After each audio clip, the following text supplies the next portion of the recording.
आ चुकी हूँ, लेकिन तुम मुझे यहाँ कहीं दिखाई नहीं दे रहे हो। हनी तुम्हें येलो कलर की गाड़ी दिख रही है? हाँ खड़ी है। मैं ना उसका टायर ठीक कर रहा हूँ। हाँ देख लिया मैंने।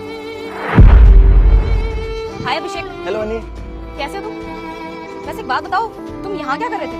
वो मैं ना मैकेनिक हूँ, मैं गाड़ी ठीक कर रहा था। हनी, अरे क्या हो गया तेरी चॉइस को? मेरे घर वालों ने तेरी शादी के लिए ये लड़का चूज किया है। अरे ये तो 2 करोड़ का मैकेनिक है, तेरे को कहाँ ही खुश रख पाएगा? अरे तू है लग्जरी लाइफ जीने वाली लड़की, और ये 2 करोड़ का मैकेनिक, तूने इसे ज्यादा बेटर डिजर्व करती है। तुषार ऐसा कुछ भी नहीं है, और प्लीज शांत हो जाओ। तो हमारे सामने खड़ा है, ये सारी बातें सुनेगा तो उसे कैसा लगेगा? देख हनी, मैं तेरे को समझा रहा हूँ, तू इससे शादी मत करियो। अरे अगर तेरी इससे शादी होगी तो तेरी पूरी लाइफ खराब हो जाएगी। और तू हमारे पूरे फ्रेंड सर्कल में क्या बोलती थी कि मैं एक ऐसे लड़के से शादी करूंगी जिसकी पर्सनैलिटी होगी, स्टेटस होगा, अच्छा वेल सेटल्ड होगा। अरे यार ये तो 2 करोड़ का मैकेनिक है। देख मैं तेरे को अभी भी समझा रहा हूँ, इससे ना गलती से भी शादी मत करियो, वरना ना तू पछताएगी अपने डिसीजन को लेकर। पहली बात तो तुषार, मैं कभी किसी को उसके पैसे के बिहाफ पे जज नहीं करती। और क्या हो गया अगर ये कम कमाता है? अगर ये इंसान मुझे खुश रख सकता है, मुझसे प्यार कर सकता है पूरी जिंदगी, तो मुझे इससे शादी करने में कोई प्रॉब्लम नहीं है। और चुपचाप मैं यहाँ पे खड़ा हो जा। अगर तू कुछ भी बोला ना तो मुझसे बुरा कोई नहीं होगा। हनी तुम्हें मेरे मैकेनिक होने से कोई दिक्कत है क्या? अरे नहीं नहीं, मुझे आपके मैकेनिक होने से कोई प्रॉब्लम नहीं है। इनफैक्ट ये तो बहुत खुशी की बात है कि आप मेहनत का काम कर रहे हैं और मेहनत से पैसे कमाते हैं। मेरे लिए इतना ही काफी है। देख हनी, मैं तेरे को आखिरी बार समझा रहा हूँ, इससे ज्यादा बातें करने की जरूरत नहीं है। तो तेरी मम्मी ने अगर रिश्ता ये ढूंढा है ना, तो अपने मम्मी पापा को अभी फोन कर और उन्हें मना कर दे। अरे इससे ज्यादा बेटर डिजर्व करती है तुम। लास्ट बार समझा रहा हूँ, अभी भी समझ जा। तुषार मैंने अभी तुम्हें बोला था ना कि बीच में मत बोलना। अरे वो मुझे अच्छा लगा, मैं उससे बात करना चाहती हूँ, मैं जानना चाहती हूँ कि वो कैसा इंसान है। तो प्लीज बीच में मत बोल दो। हनी मुझे सुन के बहुत अच्छा लगा, तुमने मुझे मेरे काम से जज नहीं किया। अच्छा हनी तुम 5 मिनट वेट कर लोगी? मैं ना गाड़ी ठीक कर लूंगा, उसके बाद हम आराम से बैठ के बात करते हैं ना। हाँ हाँ कोई प्रॉब्लम नहीं है, आप अपना काम आराम से कर लीजिए। उसके बाद हम लोग किसी पार्क में बैठ के आराम से बात कर लेंगे। ठीक है हनी, मैं गाड़ी ठीक करके तुमसे बात करता हूँ। वो मैकेनिक, अभी तक तूने मेरी गाड़ी ठीक नहीं करी? मैडम मुझे ना बस 5 मिनट और लगेंगे, आप बस 5 मिनट और वेट कीजिए प्लीज। ये क्या तरीका है? 5 मिनट और लगेंगे? मैं तुम्हें बोल कर गई थी ना कि ये गाड़ी मुझे ठीक चाहिए। फिर अरे गाड़ी ठीक करनी नहीं होती है तो फिर रखते भी क्यों? सब मना कर दिया करो ना, दूसरों का टाइम क्यों वेस्ट करते हो? मैडम जी प्लीज मुझे माफ कर दीजिए, बस 5 मिनट और दीजिए, मैं अभी गाड़ी ठीक कर दूंगा।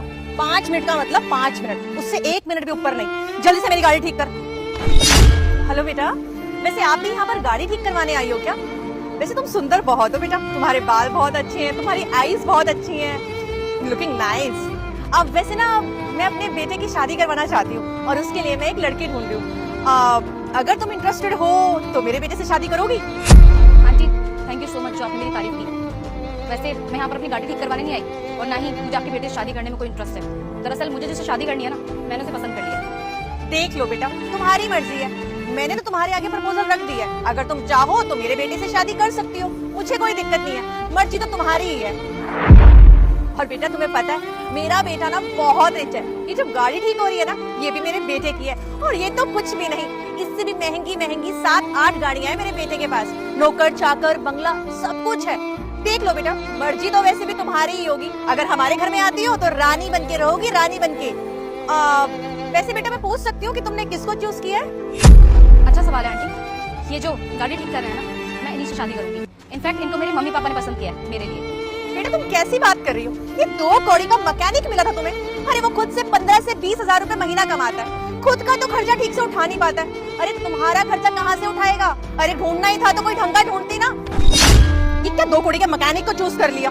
अरे हनी क्या सोच रही है, तुझे सामने से इतना अच्छा ऑफर मिल रहा है। अरे आंटी कितनी रिक्वेस्ट कर रही है, कितना इंसिस्ट कर रही है अपने बेटे के लिए, और उनकी बातों से लग रहा है कितने रिच है, इनका बेटा कितना रिच होगा। अरे तेरी पूरी लाइफ सेटल्ड हो जाएगी। मैं तो कह रहा हूँ इन्हीं के बेटे से शादी कर रहे और इस टीचर के चक्कर में मत आइयो। तुषार मैंने तुमसे पहले ही बोला था ना कि तुम बीच में मत बोलना।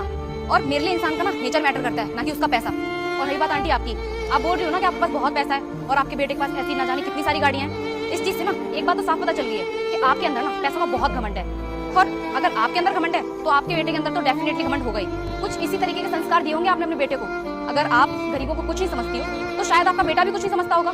और मुझे इस तरीके के लोग ना बिल्कुल भी पसंद नहीं है। और मैं ऐसे इंसान के साथ रह के ना अपनी जिंदगी बर्बाद नहीं करूंगी। अगर वो दूसरों को अच्छे से ट्रीट ही नहीं कर सकता तो वो अपनी खुद की वाइफ को अच्छे से ट्रीट कैसे कर सकता है?